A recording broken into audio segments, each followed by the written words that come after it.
Time traveling is a fun history. The basic age where I think it manipulates technology to the highest level. And it is what a phone just did. How? This is the Xiaomi 13 Pro and I can see that Xiaomi is currently in the pinnacle of Android smartphone makers, leaving Samsung in the dust. Samsung's basic problem is that they were taken off guard. I think they kind of underestimated how great Xiaomi would become. Yes, Xiaomi has been rivaling them since the Mi 1's release back in 2011, and Xiaomi had their problem back in 2016, which Samsung kind of thought that Xiaomi would never bounce back, but they did and kept on pushing Samsung hard. Maybe Xiaomi phones haven't been exactly bleeding edge. This particular 13 Pro wipes those words. It is the best Android smartphone in the world, and it was released back in 2022. Okay, design-wise, it's one of those love it or hate it kind of situations, but it isn't as refreshing. There's a sturdy looking glass material on the back, which is ceramic actually, and it's awesome, but it also doubles as a fingerprint magnet and I don't like it. I just think I prefer the convenience of a matte finish, which is just as hard, comfortable to grip and less slippery. It's getting to the point that Xiaomi is getting a conspiracy theory in their head because their flagship smartphones since the Mi 10 Ultra just doesn't have a matte finish because it is the premium material. But that's just my words. On the face of it, design is very appealing and it's a close combination of the S20 Ultra from 2020 and a camera shape of the Oppo Reno 8 Pro, which though the S22 Ultra design looks more practical, this looks very serious and it isn't bothered by its look. Point is, it isn't afraid of what it wants to be, and yes, it's very slim, but it still has the usual ergonomics with its IR blaster, dual speaker setup and much more. Though Xiaomi's design may suffer, the phone still feels like one of the best in the world. And if you actually flip the phone around, you are greeted with another part of the phone which is also very fantastic. And it is the best display available on an Android smartphone. Its specs aren't actually that mind-blowing. It's basically a 6.7-inch Quad HD Plus HDR10 Plus adaptive 120Hz Super AMOLED panel with 1900 nits of peak brightness and Gorilla Glass Victus protection. But the panel maxes out at 1900 nits of brightness. Apple might have set the record with the iPhone 14 Pros because those phones hit a ludicrous 2000 nits. But this Pro variant of the Xiaomi 13 series isn't just very bright, it's 150 nits brighter than Samsung's S22 Ultra's 1750 nits, which that in itself is just mind-boggling. And since it is that bright, you won't need that much brightness to consume content on sunny days and shouldn't be bothered because, for example, a 1200 nit peak brightness level is less than 7% on this smartphone. So there should be less power wasted because there's no need of tuning the brightness level too much. And if you're enjoying this video so far, then sub to this channel will be prolific.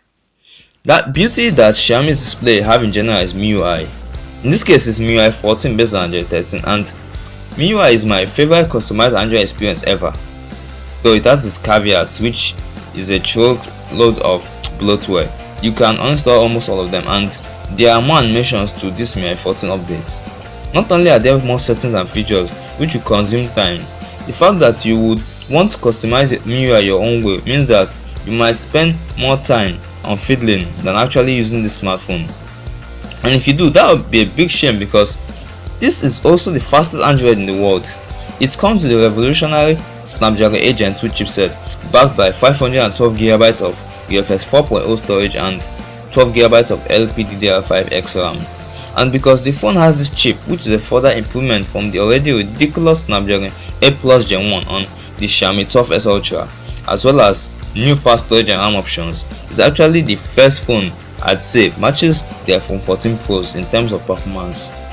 It doesn't just handle games so well, it seems to have sustainability in terms of long performing sessions and battery efficiency as well, because we're getting a good 4820 mAh cell which will last really long, the more efficient chip, the storage and RAM option and software. It means that though the 12S Ultra had a slightly higher 4860 mAh cell, this phone will last longer, and it supports faster charging at 120 watts, which should fill the smartphone in under 20 minutes.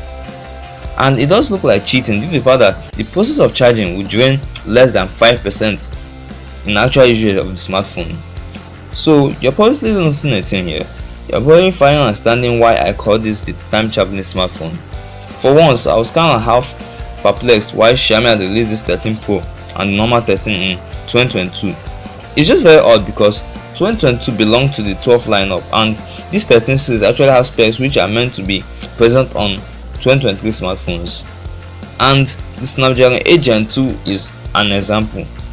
It's a 2023 flagship chipset and is meant to be implemented on 2023 flagship phones. And another way of looking at it is the fact that these phones were released in December of 2022. If you say that they waited a month and released it in January, it would actually make more sense. But they're like, no, December is perfect. And they obviously had a reason behind that. Okay, you know how far the Xiaomi 12S Ultra put the S22 Ultra in terms of its camera. The S22 Ultra was still a favorable choice over Xiaomi. And like I said, I've never seen a better improvement on Xiaomi's part. It's a 50 megapixel triple camera setup. You can shoot in 8K resolution on all 3 lenses, and the telephoto camera on the rear can go up to 50 times zoom. The main snapper is fantastic with incredible shots in daylight, and the low light shots are fantastic with proper color separation and immense detail. The ultra wide camera is extremely wide with a lot of detail and less compromises, and though the telephoto camera can go up to 50 times zoom, it has a lot of clarity even at its 50 times level. The video has optical image stabilization, and put simply, is about as good as phones get. And I guess that they have fixed the selfie camera's quality for both photo and video taking. So I can say that though the camera looks like a downgrade on paper, it does a few things better than the S22 Ultra, and I believe the Snapdragon 8 Gen 2 has something to do with it. Before, you couldn't exactly estimate the processing used, but on this phone is way better than ever. It contributes to better dynamic range, better understanding of the image in view, better separation of foreground and background, and you may not know this, but due to the fact that these 3 lenses have the same megapixel count, shifting between various camera lenses still may not be as smooth as the iPhones, but it's way better than others that I've seen on Android phones, because all 3 cameras are hitting the exact same resolution. And I think the overall camera experience is better than that of the S22 Ultra. Surprisingly, this phone retails less than the S22 Ultra, and it is better. So my theory is this: Xiaomi obviously knew how great of a phone this was and still released it back in December because they wanted to close out the year as the best Android smartphone of 2022, something that 12S Ultra struggled with. And I think it worked because they're obviously going everyone a heads up on how their 13 Ultra could be. So I guess if Samsung doesn't react quickly, they might as well step down for Xiaomi to ascend the throne of the king of Android position, and I guess Samsung won't want that. But all the same, I know that this 13 Pro is the best phone Xiaomi had ever made, and it would be great to see what the Xiaomi 13 Ultra would be, and most especially what Samsung's S20 Ultra would be. So if you enjoyed this video so far, then sub this channel will be prolific. This is Haichi, so be ready for the next one.